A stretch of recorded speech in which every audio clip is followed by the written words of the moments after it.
Merci de la fidélité renouvelée à Financial Afrique. Voici les dernières news de l'actualité financière du continent.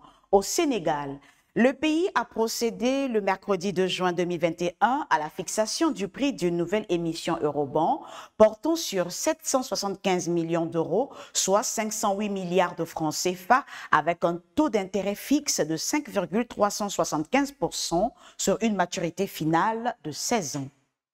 Nigeria, la Nigerian National Petroleum Corporation a annoncé mardi 1er juin qu'elle pourrait prendre une participation dans 6 raffineries, dont celle du milliardaire Aliko Dangote. Ceci conformément à une directive du gouvernement fédéral qui stipule la participation obligatoire de la société dans toute raffinerie privée dépassant une production de 50 000 barils par jour. Au Cameroun, la Banque des communes, couramment appelée Fonds spécial et d'intervention intercommunale, a clôturé l'exercice écoulé sur un tronc haussier, ce qui lui permet de se positionner comme un maillon essentiel dans le processus de décentralisation. En dépit d'une conjoncture difficile renforcée par l'éruption de la pandémie du coronavirus, les données arrêtées au 31 décembre 2020 sont positives avec un chiffre d'affaires global de 210 milliards de francs CFA, environ 391 millions de dollars, contre les prévisions de 175 milliards, soit un taux de réalisation de 120% en valeur relative. Société Générale Côte d'Ivoire, filiale du groupe bancaire français du même nom, paiera le 30 juin 2021 à ses actionnaires, au titre de l'exercice 2020, un dividende net global de 11,458 milliards de francs CFA, environ 17,187 millions d'euros, ont annoncé les dirigeants de cet établissement bancaire basé à Abidjan. Toujours en Côte d'Ivoire, le groupe ivoirien Weblogi a lancé le 28 mai 2021 à Abidjan de nouveaux moyens de paiement digitaux avec ses partenaires Visa, Ecobank et UBA dans l'optique de renforcer l'inclusion financière qui a franchi la barre des 60% en Côte d'Ivoire. Nous restons en Côte d'Ivoire. Atlantique Assurance Vie, filiale du groupe marocain BCP, a procédé à la signature d'une convention de partenariat avec le groupe scolaire Latara de Korogo pour l'amélioration du cadre de vie des élèves de cette localité du nord de la Côte d'Ivoire. Du côté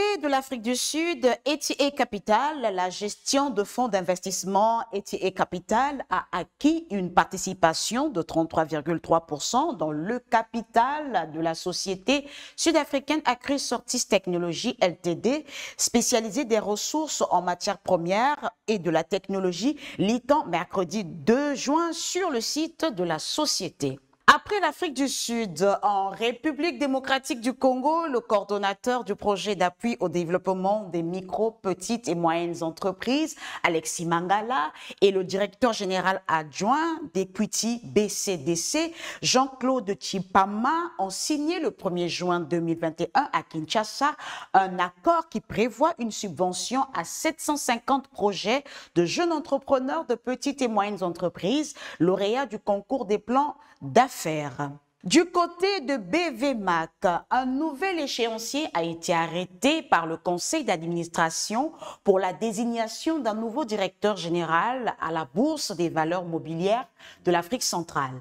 L'information publiée le 1er juin 2021 par le président du conseil d'administration, Henri-Claude Ohima, indique que les administrateurs ont décidé de proroger le mandat du directeur général jusqu'au 31 décembre 2021 dans la perspective de l'aboutissement du processus en cours du recrutement du nouveau directeur général.